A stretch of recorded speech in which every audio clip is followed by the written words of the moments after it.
Hi there.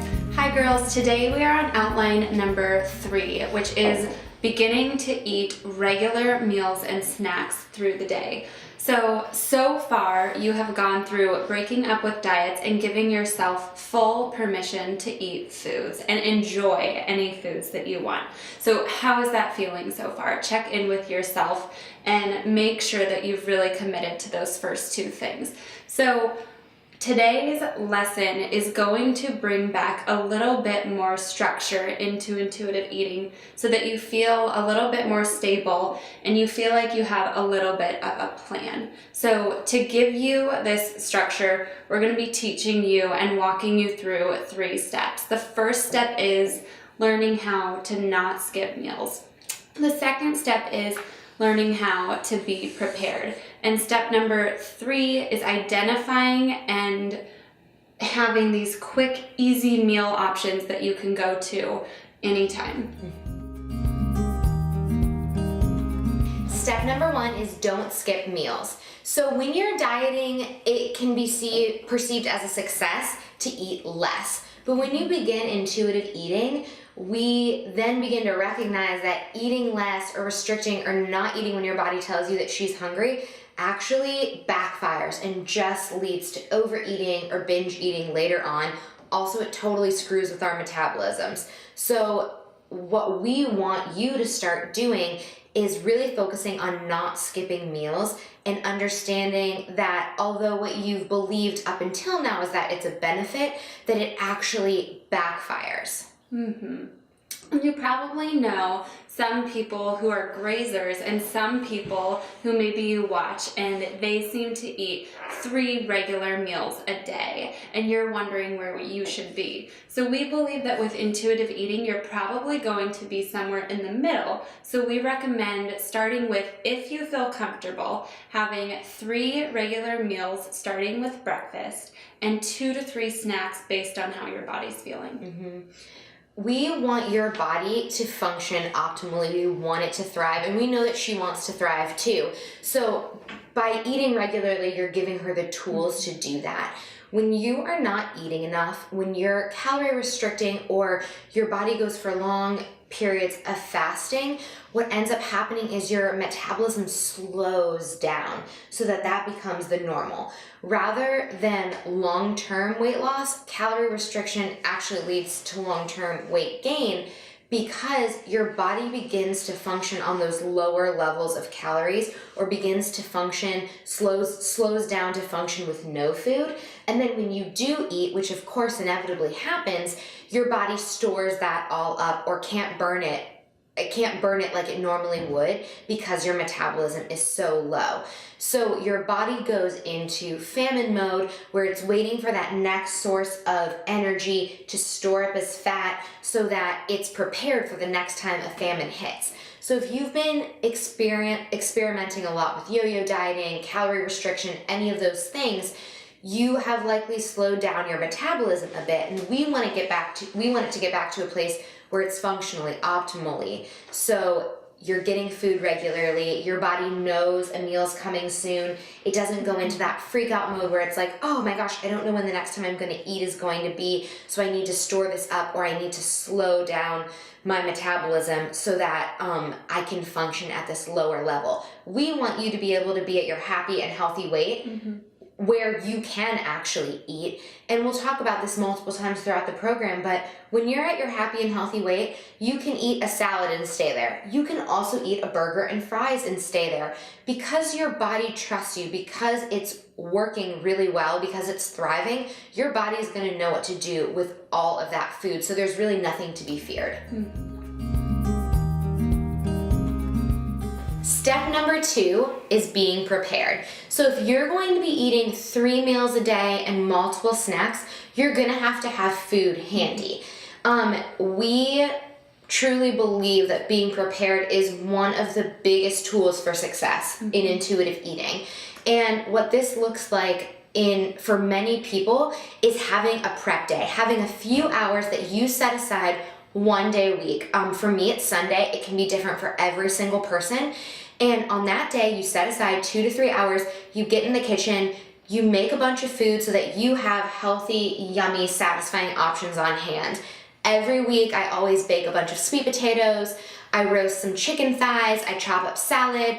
I wash fruit. I maybe make some smoothies and put them into containers, stick them in the fridge or the freezer, make a batch of soup, and all of that happens at the same time. So I throw a bunch of stuff into the oven, and while that stuff's cooking and roasting, then I'm doing more of the raw stuff. So cleaning, chopping, those kinds of things to package it all up in Tupperware containers, stick it in the fridge. If you do not love cooking, that's okay. There are things that you can do to make it more fun. For me personally, I love to bring my laptop into the kitchen, open it up, put on an episode of Scandal or some show that I'm really into at the time, watch that. So I'm not missing out on that fun TV time while I'm sort of doing the mindless tasks of chopping, washing, cooking. It's really, really a great idea to come up with about 3 things that you want to make at the beginning of the week and make a number of batches. So something that Paige and I definitely live by is make once, eat 2 or 3 times. We never cook something once and only eat it that time. We always make double batches, triple batches to have as leftovers. I mean, if you can take one ingredient like chicken thighs or like pieces of salmon or quinoa, you can take that one ingredient and eat it a ton of different ways. So you want to have those quick, easy meal ideas in your mind. So, like take quinoa for example. You can add a little coconut milk, some berries, a sprinkle of cinnamon, and a drizzle of almond butter, and it's breakfast. You can top it with some tofu or chicken and sauteed veggies, and it's a version of a lunch, like a little bowl. And then for dinner, you can make a really amazing kale salad, sprinkle some quinoa on top, and add some almonds and dried cherries, and you've got an amazing dinner. So that's one ingredient, 3 different ways. So we want you to really think about using your food and reusing it to reduce the amount of work that you need to have, and so that you've always got things on hand. So the beginning of the week or right before your prep day, come up with 3 things that you want to make, prep those things, then get some fresh food ready, and you'll have everything on hand when you need it. And I think too, for cooking once, eating twice is particularly important for dinner, but you can use it for breakfast if you're doing overnight oats, or if you're packing lunches to take to work for the week. You can really use it for any meal. Another super important thing is to have snacks on hand. And while you're in the beginning stages of intuitive eating, I think it is a wonderful idea to keep at least 1 snack, maybe 2, in your purse. So whether or not you're going to eat that snack is totally up to you, but it's there as this safety net to help you build trust with your body, that you'll be able to honor your hunger if it comes, if you're gone and out of the house. Let's say you're driving home from work and you're feeling starving, but what you have to look forward to is going home and spending 30 minutes cooking dinner. You want to be able to have that snack with you in the car so that you can honor your hunger right then and there, get home, feel calm, and enjoy making dinner.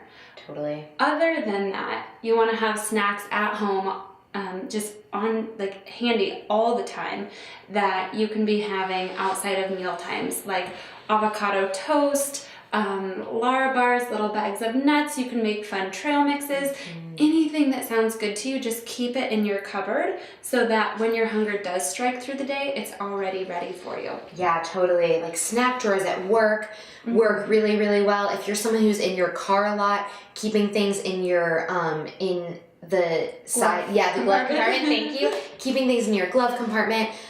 Those things are all amazing. You want to have a backup plan. Maybe you'll never need them, but if you do, you can feel safe. You don't have to be afraid of your hunger when you have those things ready. And I know for a lot of our clients who kind of suffer from that after work overeating, snacking from one thing to another before dinner's actually ready because they come home so famished, that we definitely encourage them to eat a late afternoon snack. Like if you leave work at 5:30 or 6 o'clock and you know that dinner won't be ready till 7:30 and you usually end up snacking from 6 to 7:30 because you're so famished when you get home, well, practice having a snack at work around 5 o'clock to curb that hunger, to help you feel more relaxed, more peaceful when you get home so that you can have dinner. And then likewise, you won't have to wait so long for dinner when you've prepped one day, because truly you might only be throwing a few things into a pan, warming it up, heating up some soup, thawing a meal that you made extras of before and stuck it in the freezer. All of that can happen a lot more quickly when you take the 2 hours on Sunday or Saturday or whatever day works best for you to prep for the week. And if you ever feel like you don't have snacks with you, but you have a fridge full of things that you need to use, smoothies are always a great option to tide you over until your meal. So step number 3 is identifying quick and easy meal options that you can have ready to make at home for those times when maybe you aren't prepared and you've had a stressful day at work and you're coming home feeling like, I'm hungry, what do I make? I'm not quite sure. So today we have some options to share with you that are super quick, simple, and they're delicious too. Totally. I mean, even as health coaches, there are nights where we come home and we don't want to cook, we don't have the energy to cook, or we're so crunched for time that we have the thought, if I can't eat in the next 10 minutes, I'm going to definitely get takeout. Those kinds of feelings. We have those fast food nights where we want something really, really quick as well, and maybe nothing's prepared, or what we did prepare just isn't sounding right for us. So we both always have quick and easy options on hand for those exact nights. Some of my favorites are eggs. Every single time, eggs without fail, they totally hit the spot. So Tim and I often on those nights where we're like, should we order Indian food because the stuff we have in the fridge doesn't look that good? We'll always say, okay, but would we rather have eggs? And the answer is almost always yes. So we make avocado toast, make some over easy eggs, put them on the toast, have that. It's amazing. It's so satisfying. Also, almond butter and banana sandwiches are totally great. We love to make a quick tuna salad. Other options are Amy's low sodium soups. While we're not going to pretend like a packaged food is more nourishing for you than the actual real food, Amy's brand is amazing. She uses really, really high quality ingredients in her stuff. Love her low sodium soups, love her gluten-free frozen meals, a gluten-free pizza. Some nights you just want a pizza, and it's a big money-saving tactic, and also helps ensure really high-quality ingredients to keep one of those frozen pizzas in the freezer, pop it in the oven, throw together a little salad, and you are so good to go. And I think it's important too to recognize that even though it might be dinner time when you come home from work, you're not only limited to dinner foods. You could make a bowl of oatmeal that night if that's what sounds good.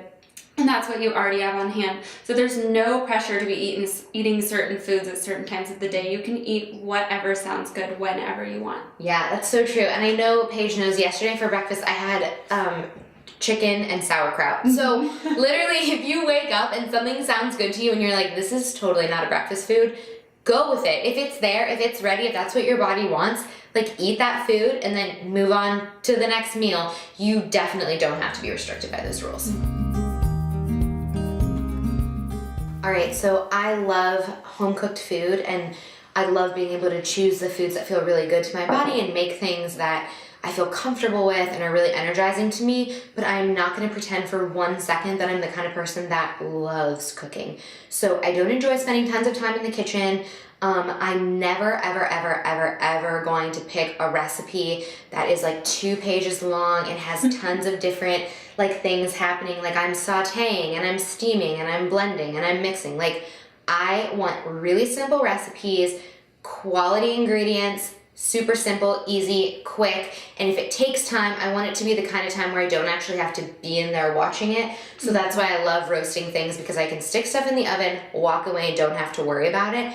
So for me, wanting to eat at home more, wanting to take care of my body, wanting to have fresh home-cooked food, a Sunday prep is key, because there's no way in hell I'm going to come home at the end of a day and spend an hour and a half in the kitchen making dinner. It's just not going to happen.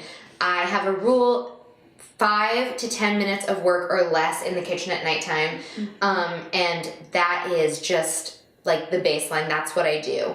So on Sundays, I always go to the grocery store. I come home, I unpack the groceries, but I leave out all the food that I'm going to prep, pop my laptop open, pick something that I'm really excited to watch, and either movie or TV or whatever, put that on, go to town making my favorite foods for the week, put them all in Tupperware containers. I pack all my lunches for the week right at that time, shove them all in the fridge, shut the doors, and the rest of the week is like easy peasy. And that's something that's important for me because I don't want to spend hours of my, during the week of my days in the kitchen.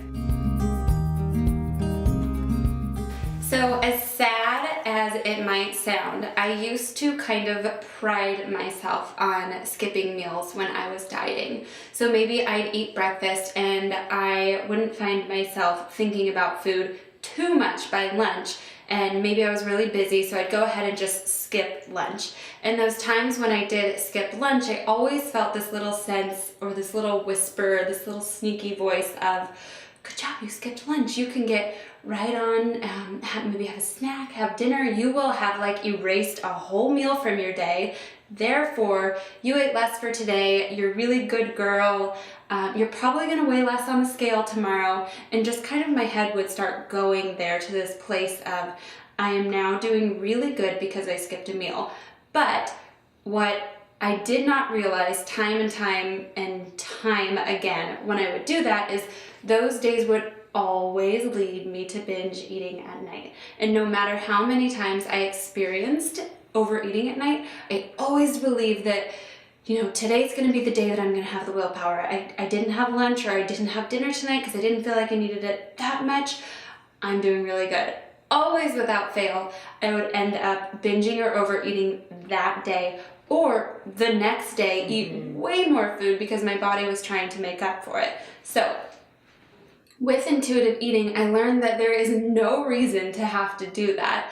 There is definitely no reason that we should feel proud of ourselves for skipping a meal or eating less. If anything, if you have a day where you're eating less, it's so much better just to observe that and say, hey, maybe I didn't need so much food today. Tomorrow I'm probably going to need more food to make up for this, and not assume that anytime you eat less, you're automatically going to lose weight and you're doing really good and it's this great thing that you've done. Instead, we want to be really realistic about it and understand that if we eat less, the natural response our body's going to have is needing more food later. So that was so important and so freeing for me to learn, so that I could totally let go of the thought that I was good for eating less. You do not have to eat less.